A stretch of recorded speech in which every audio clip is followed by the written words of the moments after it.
Yeah, I checked in the last couple places for it before I go buy a new one, and it wasn't anywhere. I have no idea where. It's with some of my socks somewhere. Yep. My man socks. All right, so let me see what you guys know already. So much of math is understanding the sentence behind a symbol. So math people don't like to write a lot. You can see why from how I'm writing. But one thing that we do then is we represent something with a symbol. Instead of writing x times x times x times x times x, we decided to write it like that, right? For example. So so we have to understand what that 5 up there means, because a 5 down here means what? 5x. X plus x plus x. There you go. So we got. So if we understand, okay, we chose up here and it means this. If it's down here, it means that. If we understand what the symbol or the placement of a number means, then we can go forward with it. So this symbol here, start off nice. Yeah, you all know what that is. And it's because you've already internalized the question that this symbol represents. And what question does the symbol, why is the answer 7? 7 times 7. I love it. Well, the question this asks is, what does it take 2 of? This is an understood 2 here. What does it take 2 of to make 49 when you multiply them? It takes 2 7s. Right? How are we doing so far? I think everybody here should know the square root of 49 is 7. So what's the square root of 25 over 64? 5 over 8. 5 over 8. Don't freak out that it's a fraction. Don't give me a decimal answer. No reaching for the calculator here. If it starts off as a fraction, the answer's got to be a fraction. But this really what you do, you don't have to write this, but this is what you really do. This is the square root of this and that. So it's 5/8. Kick ass. Right, so the basics of square roots are pretty simple. Now, what about something like this here? Imaginary number? Yeah, we're not there yet. Yeah. So if you know about imaginary numbers, we're not there yet, so don't bring them in. If you answer this question with that, I'm not going to dock you. But technically, can I do the square root of -4? Is there a number, a real number, that I multiply by itself to get -4? No. Hell no. If you thought it was -2, it's not. Because what's -2 times -2? Positive. Yeah, so this is not real. Not real. Spell real, Jeff. There you go. So that's all you write right now. If some of you put 2i down there, okay. I can't make you forget things, and it's good that you know. But if you don't know, you just put not real. How are we doing so far? All right, good. Speak up now. If something's not making sense, but this is the basics of roots. So what about if I have something like this? Where am I at? 4.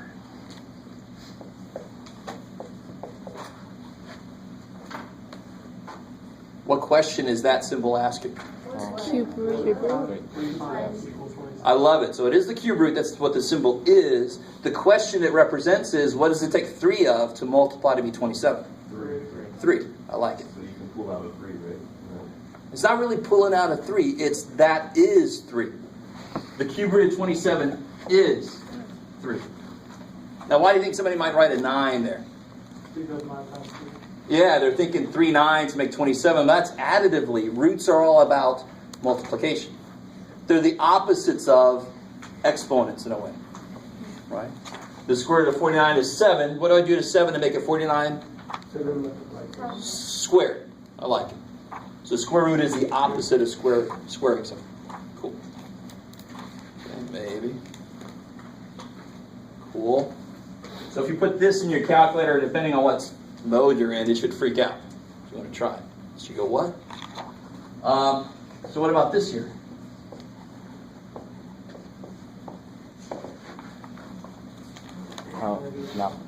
Yeah, it's 3. You can get a negative answer with 3s, though. Good. Right? If I have 3 negative numbers, it'll multiply to be negative still, right? So even roots have a hang-up about negatives. They can't handle it. They can't have a negative inside. They can't have a negative outside answer. They just suck with negatives. They can't handle it. Odd roots completely laid back. Like, you're positive, the answer's positive. Are you negative? The answer's negative. Cool. Right? So what does it take 3 of? -5. Good. It takes 3 5s, and it's just, they got to be negative 5s. And sure enough, -5 times -5 is Plus. 25 times another -5 is beautiful. So odd roots can handle negatives because you always have that extra dude that's the negative piece. That's the one that the negative stays alive. Even roots, all the negatives would die. So they can't handle negatives inside. How are we doing so far? Yes, sir. So if it's a negative root with the odd, whatever you call that sign, you don't have to use an imaginary number. Okay. Exactly. If you know about imaginary numbers, they cover or ask for this. That's why I say this is officially not real, because it actually is something called, unfortunately named, imaginary. Right. Okay. What do you think about this here? Let's bring into play some.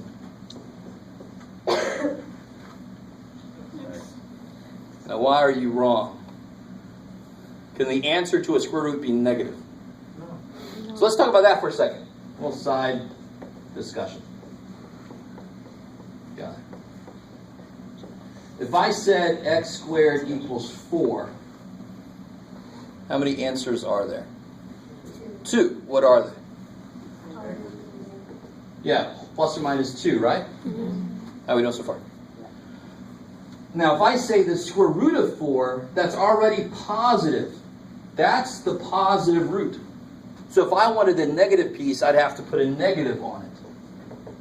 That's how I can get both answers. So if I see a square root sitting there, that's the positive root of 49. If I want the negative root of 49, I actually have to put a negative sign in front of it. Cool? So why can't this not be that? Because x might be, Oh, it's the absolute value. I love it, to guess. X might be negative, so this can't be true. The square root of -3 squared is not -3. Yes, ma'am. They don't have the negative sign in front of the square root of x squared. So since it doesn't indicate that it's a negative What can square root x of be? squared. I know it doesn't indicate it's a negative root, so that's why the answer is going to have to be positive, right? Oh, The okay. answer's got to be positive because there's no negatives inside there. Oh, okay. And what could x be? X could be negative. So the one way to look at it is we just take the absolute value to cover our ass. A better way to look at it is, what's the square root of 3 squared? 3. 3, right? 3, okay, yeah. What's the square root of -3 squared? -3 squared is 9, so the square root is 3. So what the answer is going to be the absolute value of what this number was, right? That absolute value, 2 ways to look at it, either more mathematically or just covering our ass, saying the answer can't be negative, so let's make it the absolute value. Yes, sir? So the answer for 3 squared is not the absolute value of 3? Well, it is, but what's the absolute value of 3? 3. And the answer to this one, if you want to do it more directly, the answer to this one would be the absolute value -3, which is 3. So that represents this idea with concrete numbers. Yes, ma'am? Wouldn't the x always come out to be positive because it's a square? It's square. No. What could x be? If x So were if it's a- 3, this is what that looks like. If x is -3, this is what that looks like. X itself can be what? Anything. That's the problem, right? Okay. Square root has to come out positive. X can be anything. So I have to put the answer in absolute value so it always comes out positive. Cool. So what you did for the -3 squared square root, so the square root can cancel out a squared number Totally. inside, I love it. but just one. What if there's like multiple? Sure, of course. Yeah, we're getting there. But I love your question. So here's the reality behind this. Why is the square root of 49 7? Because 49 is 7 squared. And the square root and the square are opposites of each other. That's a whole other way to get 7 as the answer there, right? Now, personally, I like to just think, I know the square root of 48 is 7. So this middle part's kind of like, why the hell would I do that? But it's exactly what you're saying. The square root kills the square. So what's the cube root of of y cubed? Why? Why? I love it. Why do I not need absolute values? Because cube roots can come out Negative. negative. Like I said earlier, they're more laid back. Odd roots are like, dude, negatives, positives, whatever. Right? Square roots and fourth roots are like, holy crap. We can't have a negative inside, you can't have a negative outside. Ah, they're more uptight, yeah. So are you dividing the square root and the exponent? In a way. They're just canceling each other out. The same way, how do I solve this? How do I solve x divided by 3 equals 7? Multiply by 3. That's what the answer is. How do I solve it? Multiply by Multiply. Why would I multiply by 3? Because multiplying by 3 is the opposite of dividing by 3. So when I do the opposite operation, what happens? It cancels. So if I have y cubed, and I take the cube root of it, they cancel because they're opposite operations. The cube says make 3 of the same thing. The cube root says break it back down to 1. So they undo each other. All right, I like it. I like it. Some of you guys are with me. It takes a little while for it to sink in. All right, that's some half hands. Okay.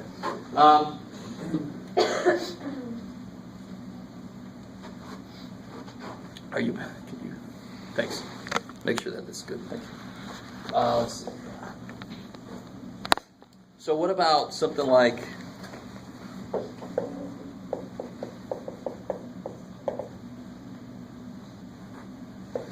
Sorry, my Roman numerals over. Well, does it cancel each other out? You only have to be careful about what? That is, the x is Can't be always this. positive? You just have to put. Yeah, that's all right. You guys see that? Yeah. Let me let that sink in for a second. So you can't just put x plus 1? Totally not. Because Although the absolute value if x were negative 3, then what's the square root of x plus 1 squared? It equals square root of x plus 2. negative 3 plus 1, right? If x is negative 3. Stay with me now. Now we're doing some concrete example. This is the square root of negative 2 squared is 4, which is 2. But now what's x plus 1? If you think the answer to this is this, then it should work for any x, right? If x is negative 3, what is this? It's not the same. It's not the right answer. So I have to do the absolute value. Get in there, negative. Now it's the same answer, right? So the absolute value takes any possible negatives away. What if it's not negative? Then the absolute value doesn't do a damn thing. Yay. Just make sure the answer is positive. Now, why do I have to worry about that on this one?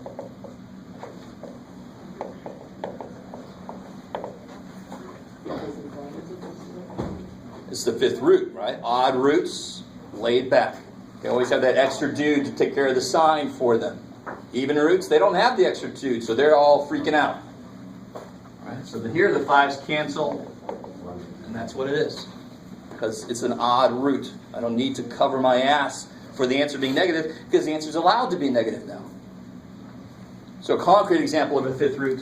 What's the fifth root of negative 32? How do you think you handle that? If the whole idea is, what's the question that the symbol's asking me? What's the question? What does it take 5 of? What does it take 5 of? to get negative 3. To multiply to be negative 32. So what's a really good idea if you can't figure out? Break it down. Break it down. Kick ass. So 32 is 8 times 4. Don't worry about the negative. We'll throw it in the end. 4 and 2.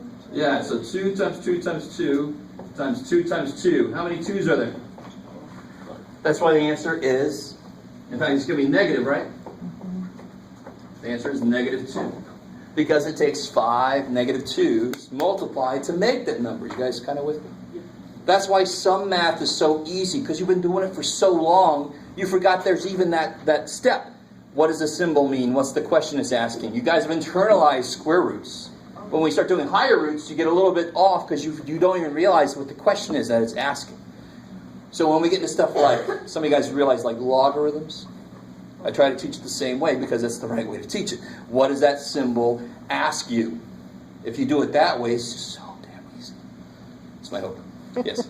Why does for example I, why does the square root and the square cancel out before it like affects the x plus 1. Why can't you do x plus 1 times x plus 1 first? You totally could. I love it. And in fact, But then if you were to but do it then that you way, wouldn't be then able to do anything. the absolute So if value. you did x plus 1 squared first, you get x squared plus 2x plus 1. If you FOIL that out, I can't do anything. I cannot take the square root of x squared and the square root of 2x because square roots are based on what operation? Multiplication. And this is, oops, guys, addition. It can't distribute across it. It's not based on addition, right? So actually, if I started off like this, what do I want to do first? Factor it. And how does this factor?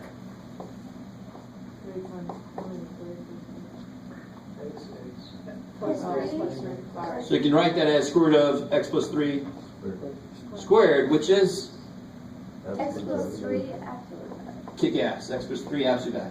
So it's x plus 3 because the square cancel as the absolute value just to cover our ass in case it's a negative number, right? So the power and the root do cancel. If it's a variable inside, you just have to be careful that it's an absolute value.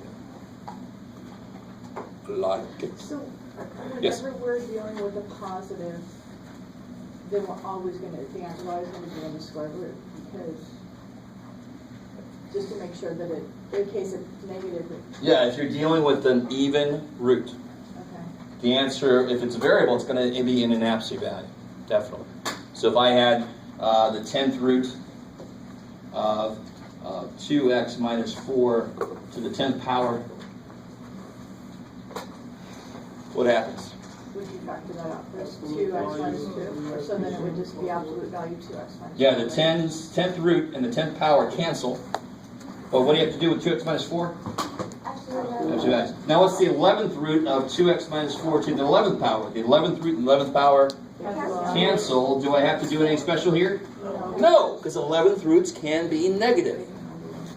So if x were like negative 100, this number will be negative, but an even root can't handle it. You got to put it in absolute values just to cover your ass in case it's negative. Odd roots, they're cool with negatives. Answer could be negative. I can have negatives inside, no problem, right? Even roots, uptight. Odd roots, laid back. Yes, ma'am. For the third one, do you have to use the multiples of 8 and 4? Can you use something else? Any way you go, and this is what I love about, do you guys know what this is called? This is called doing what? Factoring. It's like the prime factor tree. Yeah. No matter how you break it up first, if you go all the way, you're always going to come to the same thing. This is what I call the DNA of this number. Right? This can only make 32, and 32 can only be broken down to that. They go together. There's no other way. So you could have started with 16 times 2. But it's still going to be 4 2s and then another. It's still going to be 5 2s at the end, right? Which is kind of nice. You don't have to go, what's the right thing here? No right thing. As long as it actually multiplies you this, you're on the right track. You're going to end up with the same DNA at the end. Okay, yes? Okay, and so you said whenever it's a positive square root, right, then you have to do the absolute. So by Whenever it's an even root. an even. Yeah. So by not having any number in front of it, It's understood to be a 2. We know it's, and that's why we call it a square root, because it goes along with 2 squares, 2 things. We just don't put a 2 here because the square root is the most used root. And math people, again, we are lazy or efficient with our time. So we don't write the 1 underneath 7. We don't put the 2 in the most used 1. We just say, we all know it means that. We don't want to waste time writing the 2. so it's like not putting the 1 in front of the x. Exactly. Same idea. We just know it's there. Yeah. Okay, I like it. Why would the first root not make any damn sense? Because it would be, what does it take 1 of to make 7? 7. So there is no first root. You guys with me? So that's why that's known to be the second root. It's the first root that makes sense. Hopeful. Like, oh shit.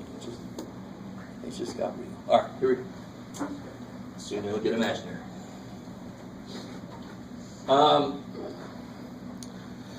Let me see what else they throw at you here. Blah, blah, blah, blah, blah. Oh, okay. So the next thing we normally do is to look at what this looks like visually.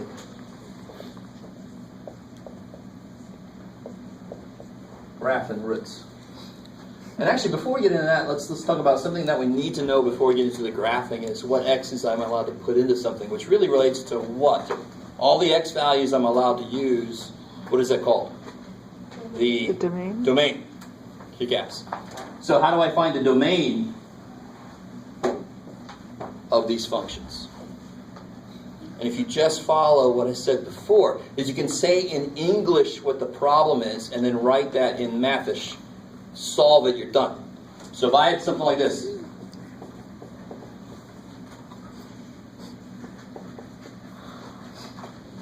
So in English, either what can't happen or what must happen. In this case, it's actually better to go with what must happen.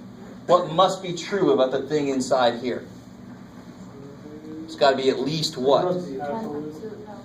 Yeah, by the way, what is the square root of 0? 0. What's the 112th root of 0? 0, because it takes 112 zeros to make 0. I can put a 1 in there, same thing, right? The 4 billionth root of 1 is 1. Cool. So, this has to be at least 0, because it can't go below 0. So in English, the restriction is the inside has to be at least 0. So how do I write that in Mathish? What is that least in Mathish? What symbol goes here? Greater than or equal to? Greater than or equal to. Yeah. Right? It must be at least this tall to ride the ride. So that or more.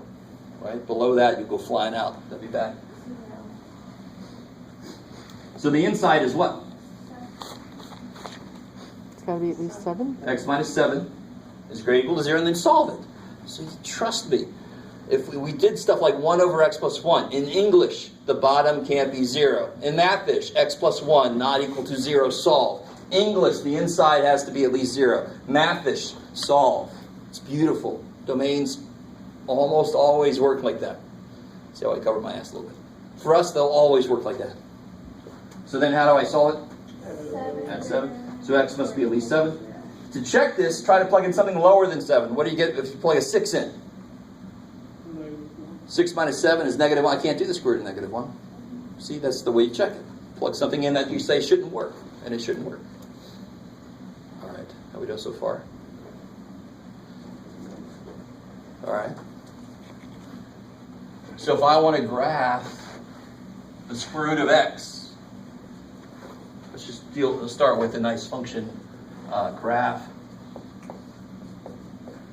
Just square root of x. What's my domain?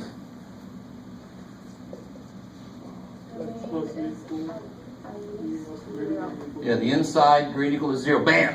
My domain is, I can plug in stuff 0 and up. Yes, sir? On the homework, it asks us to graph, with a graphing calculation, do we still skip? Oh, yeah, again, if I didn't, so I did a horrible job of that. So if I didn't skip, if it says use a graphic calculator, don't worry about it. Okay. Yeah. So if we don't know what this looks like, we start with an XY table, as always. What's the first thing we're going to put in? It's a really good idea. Another good thing to put in there would be 1. Why would 2 suck? Because you can Square root of 2 is not very pretty. Very difficult to graph, right? So what's the next good number? 4. That should be plenty. So you put a 0 in, what do I get? Square root of 0 is 0. Square root of 1 is 1. Not very exciting. Square root of 4 is 2.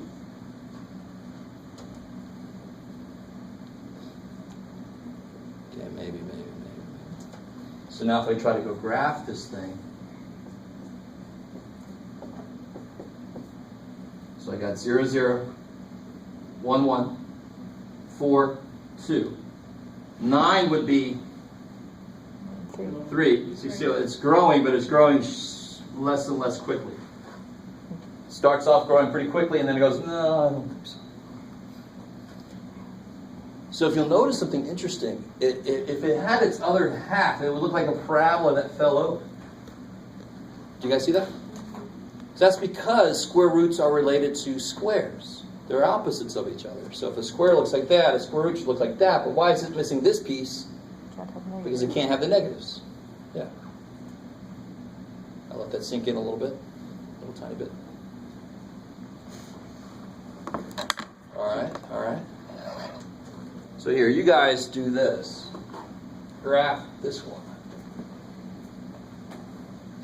And what's different about this guy? What's the domain? Could be Is there any anything. restriction on the domain? I don't think so. So what's the domain? All real numbers. Kick ass. So I'll help you out a little bit. Smart thing to take cube roots of would be like 0, -1 and 1, -8 and 8. So try to finish this out and then try to graph it.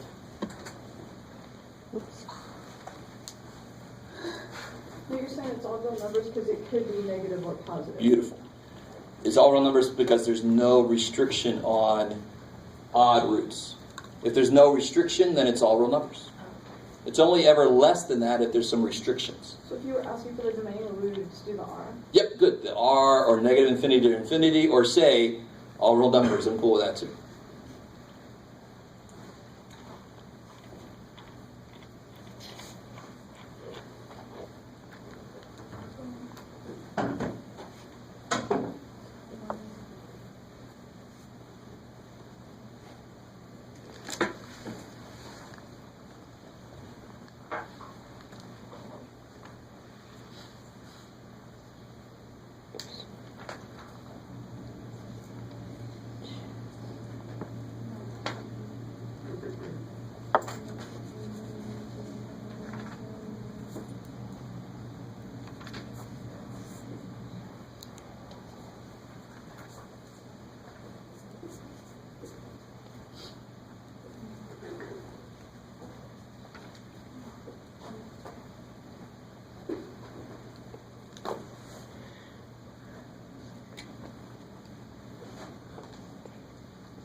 It's supposed to be curvy.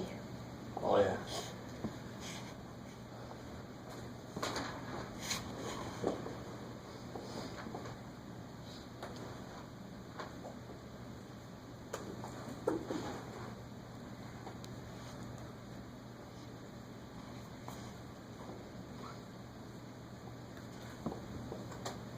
All right. So what's the cube root of -8?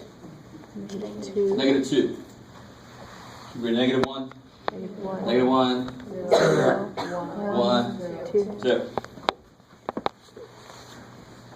So if you're not careful, you might think this should come out to be a straight line or something, but the endpoints are way out there. It's going to be curvy.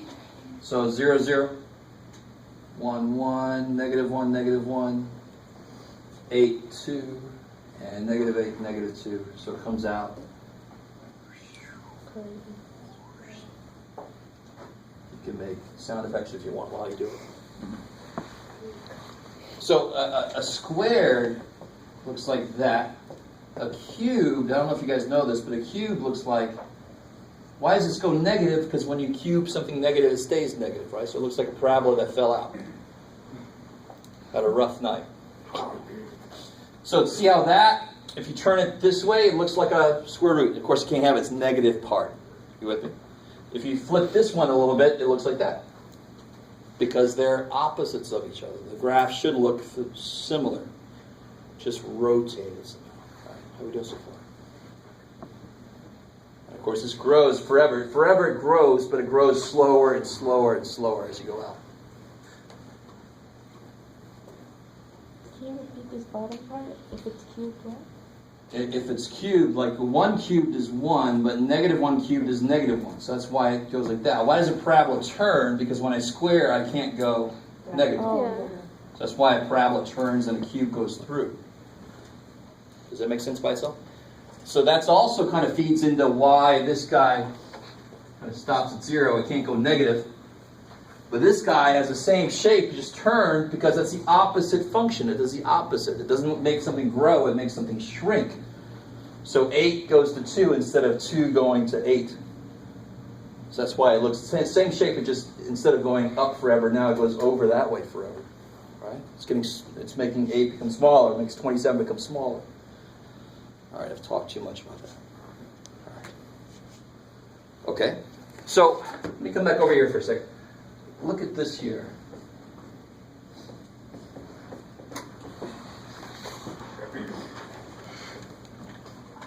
Oh, let's do it. Sorry. Just so I can put it on the same thing. There you go. Figure out, take a second and figure out what the domain of that is. Now, do it. Figure out what the domain of that function is. Absolutely. How do you figure out the domain of the function? What's the, in English, what must happen? That can't be less than 0. That's got to be greater than equal to 0, right? And then just solve that. Don't domain questions, don't make that much out of them. They shouldn't be that difficult. It should be a one-liner do that just comes from what's the restriction. The inside has to be at least 0. So then you make the inside at least 0. I think it's It's the always F gonna be greater than or equal to 0, right? No. Well, yeah, it's going to start off that way. You're right. You're right. But the answer might could be anything. So x here has got to be at least 3. So if I go to make my xy table, where do I start? 3. Now help me out. Can somebody figure out 2 more smart things to plug in there? Well, why is 0 no good? Because x has to be at least 3. So that's why we started at 3. 4 is good because 4 minus 3 is 1, and I can do the square root of 1. Why would 5 suck? You can't do this. Because 5 minus 3 is 2, and I don't want to do the square root of 2. So what's another good number to plug in here? 7. Why 7? You get 4. 7 minus 3 is 4. I can do the square root of 4 all day long. So you just be smart about what you plug in. Because what can x be? Almost anything. Unless there's a restriction, right? So be smart about what you pick. So if I plug a 3 in, what do I get? 0. 0. Plug a 4 in, 1. Plug a 7 in, 7 minus 3 is 4, square root of 4 is 2. So if I graph it on top of this, notice something interesting. Now I start at the point 3, 0. A few more things here. 3, 0, and then 4, 1, and then 7, 2. Do you notice how, if I drew this better, it'd have the same shape as that. It's just been moved over by how much? 3. It's been moved over by 3. So if I said x minus 4, it would move that way.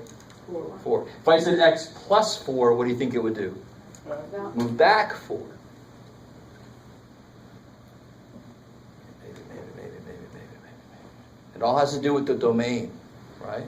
If I did have the square root of x plus 4, what's the domain?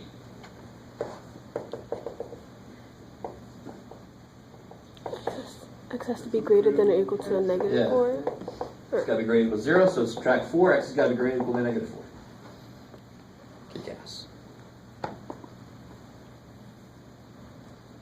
All right, one last thing about the domain. What about this one?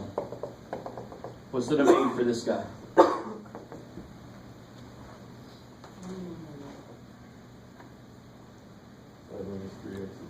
Yeah, so you always start in the same place. There's no work to do on the first step. The first step is blah, blah, is greater equal to 0.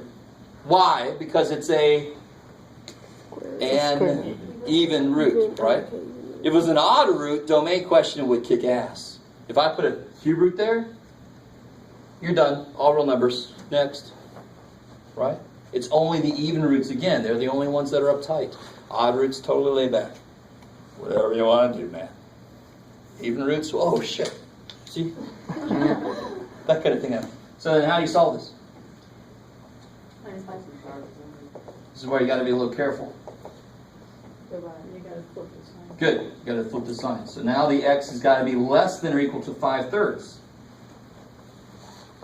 So this would end up looking like this very quickly. It would end up looking roughly like that. Or actually more like that. Backwards. Why does that make sense? Because the x piece is negative, right? So now it's got to be negative, so overall it comes out positive. That's a little too far. That's why I throw that at you, because it's related to somebody's question earlier. So yeah, it doesn't have to always go that way. It could flip and go that way. based on what's happening in here. Okay, man. All right, so let's come back down to some more concrete stuff here.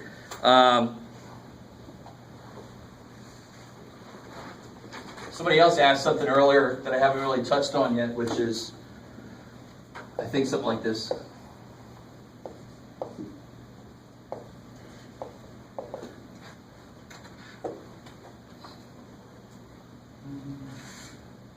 Don't overthink it.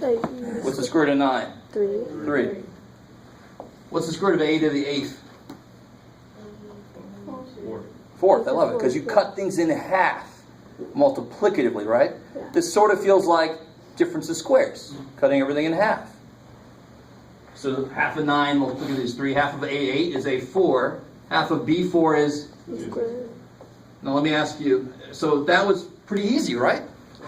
Let that be easy, because it is. Square root takes everything in half. So it's just like doing a difference of squares. Just cut everything in half. That should be relatively easy. Here's a little bit harder question maybe. Why do I not have to put absolute values on that?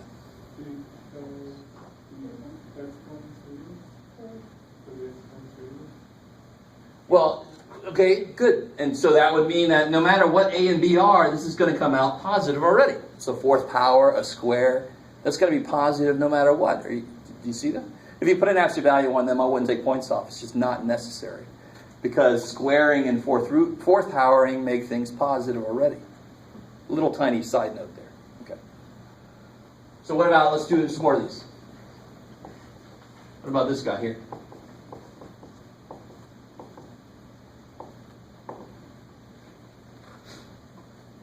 -3.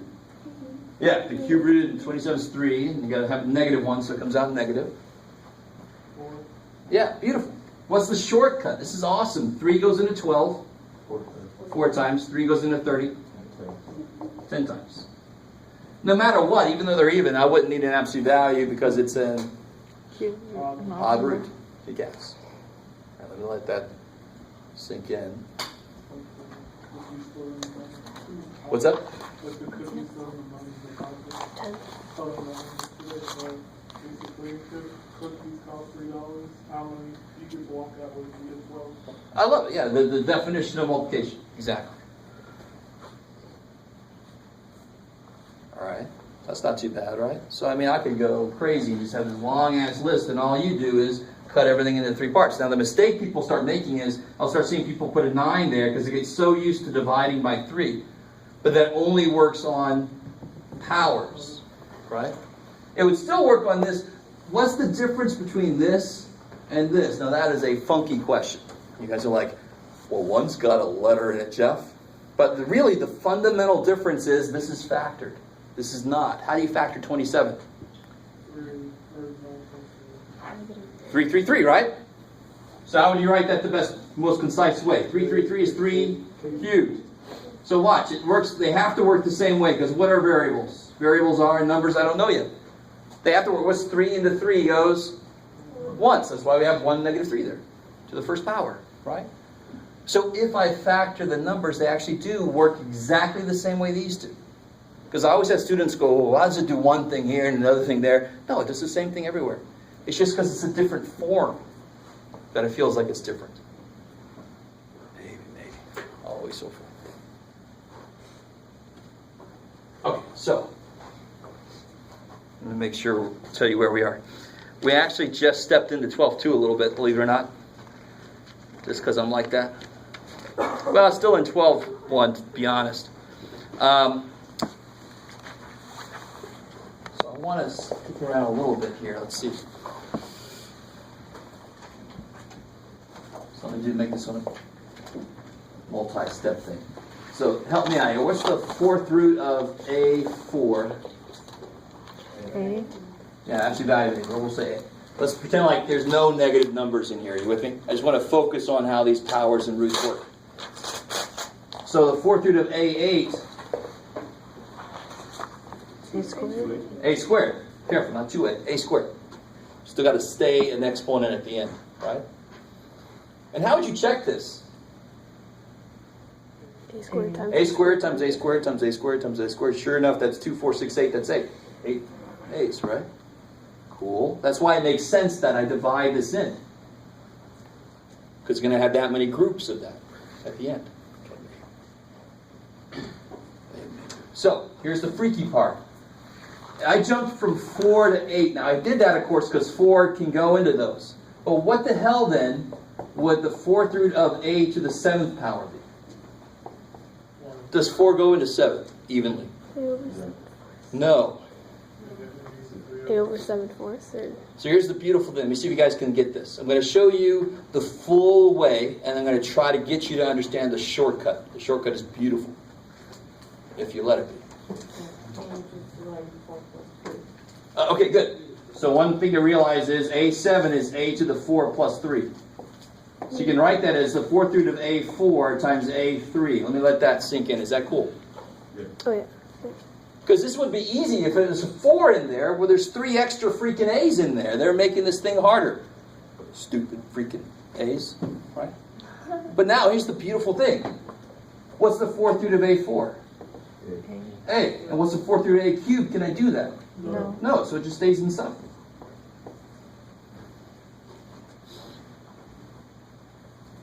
So really, it's like a whole A and 3/4 of an A. Why did you pull out the A? Because 4, I didn't really pull it out. It's because the 4th root of A4 is A. So I simplified it. I did the work. What is the 4th root of A, the 4th? A. So if I break this up into a part I can do and a part I can't do, I do the part I can, I don't do the part I can't. Now you're ready for the shortcut. Shortcut kicks so much ass. And I think you're even ready for the weirdness that is fractional exponents. We're already doing them, so yes, you are. 4 goes into 7 how many times? Once. With how many left?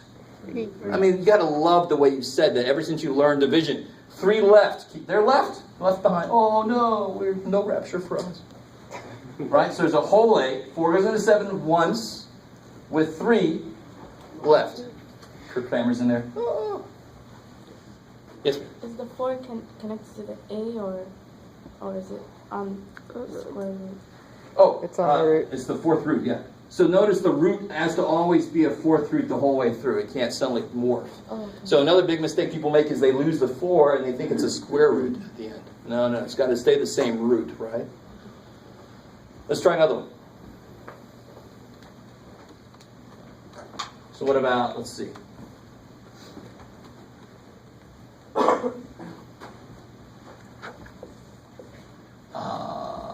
The 5th root of C to the 11th, D to the 23rd.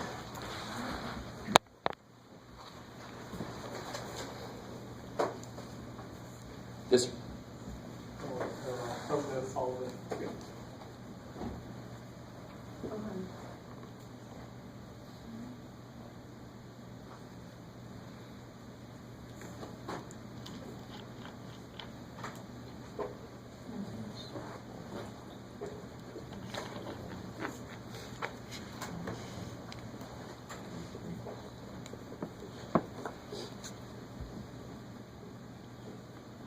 Now the shortcut is awesome, but a lot of people don't buy into it because it's so simple.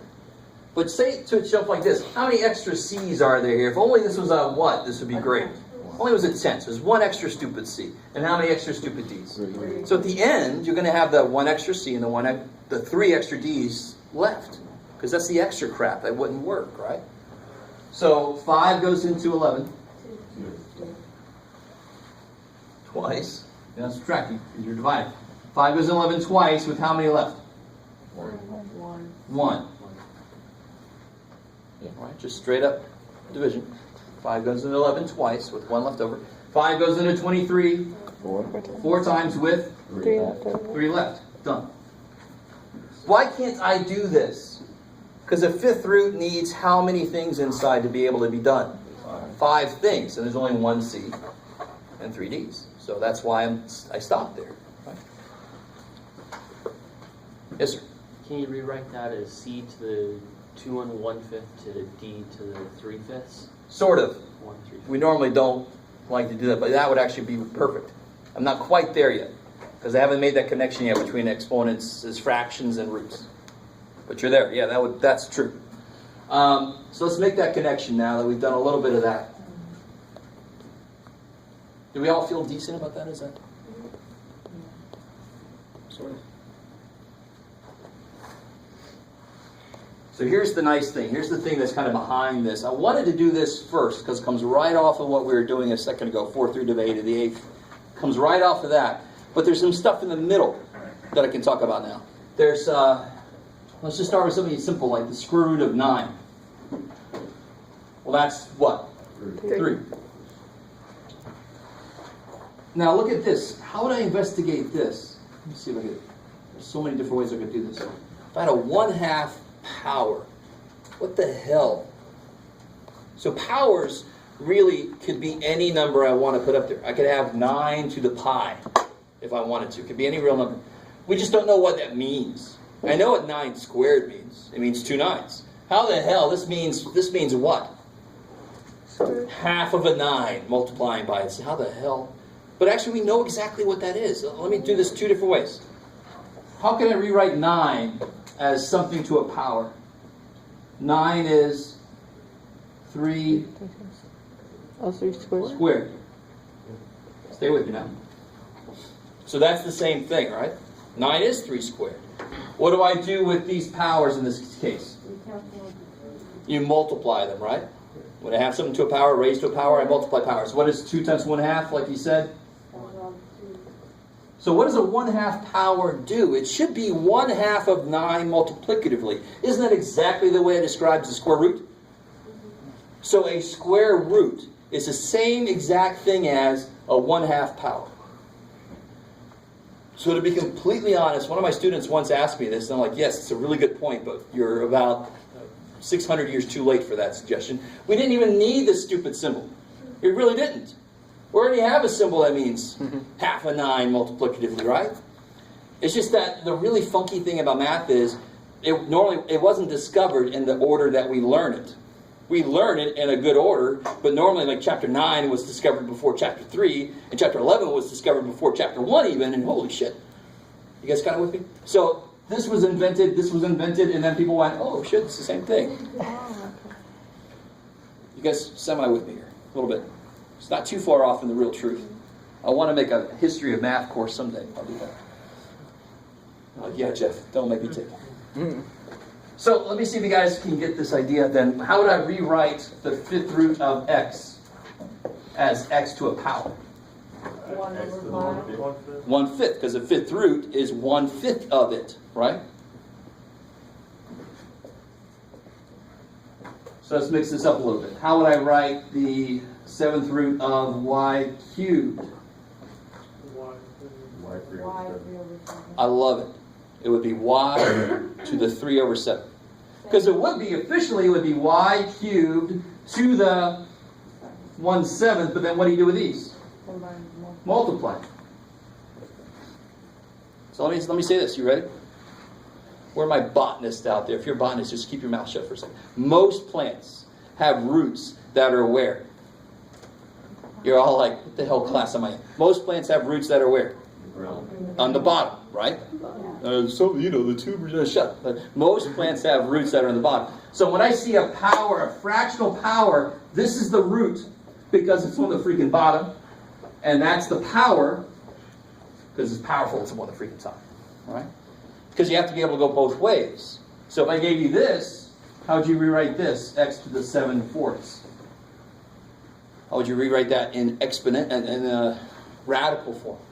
The fourth root. Careful now, it's no square root here, right? Fourth root. It is the 4th root X to of, 7 power. X to the 7. or you could even do this. You could say the 4th root of x and have the 7th power on the outside. They both mean the exact same thing. They both have a root of 4, and they both have a power of 7. They both mean the same thing. Why would you want to do that second one? I'll show you. That second one's actually the way you normally do it. So let's bring in some numbers now, right? Let's make this a little more concrete. Let's bring in some freaking numbers. Jeff, please. So what if I had 8 to the 2/3 power? Cube root of 8 squared. Beautiful. So I could write it as the cube root of 8, and I could have a square inside, but we normally write it like this because this makes that easier. Right? You normally put the power on the very outside. It's just easier. So what is the cube root of 8?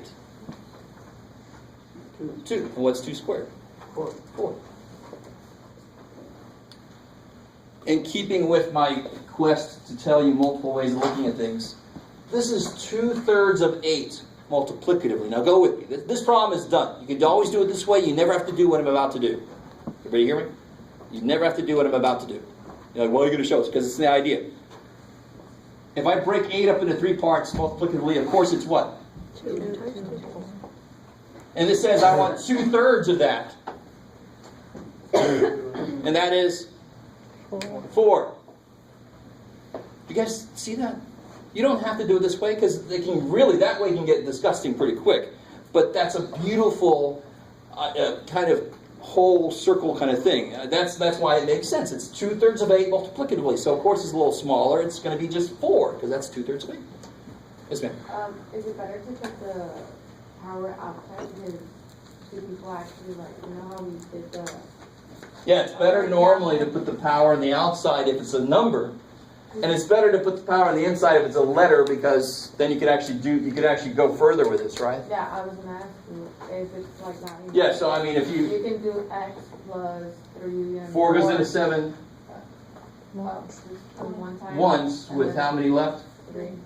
To guess, right? That's what you can show. But the book says sometimes they'll say rewrite this in radical form. That doesn't mean you have to simplify things. Just rewrite it, so you can stop there. It's when they say simplify this, then you have to take it all the way down. I like it. I like it. And so that is 4 because the cube of 8 is 2. Good. Yeah, Squared is let me show you. 4. So the cube root of 8 is 2. Squared is 4. You guys. That's like saying 1/3 of 8 is 2. And I want 2 of them, so that's 4. Same idea. Okay, good, you're good. And again, when I say 1/3 of 8, I mean multiplicatively. Somebody out there is going, 1/3 of 8 is not 2. Multiplicatively it is.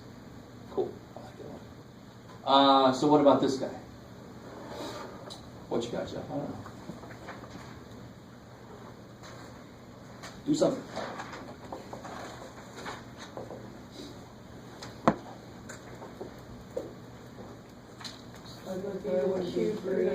What do you want to do very first thing? Very first thing. What's a negative power mean? Flip. Because I can't have a negative root, for example, and I don't want to just take care of it right off the bat. I always take care of my negative powers first. So this will be 1 over 27 to the 4/3. This is not 27 to the 3/4. Do you see where that would come from? Yeah. It's not that. Because is 4/3 being raised to a negative power? No, the 4/3 is negative itself. Negative 4/3 does not equal 3/4. That's neat. A negative power on something will make that thing flip. And now, how do we write this? It'll be the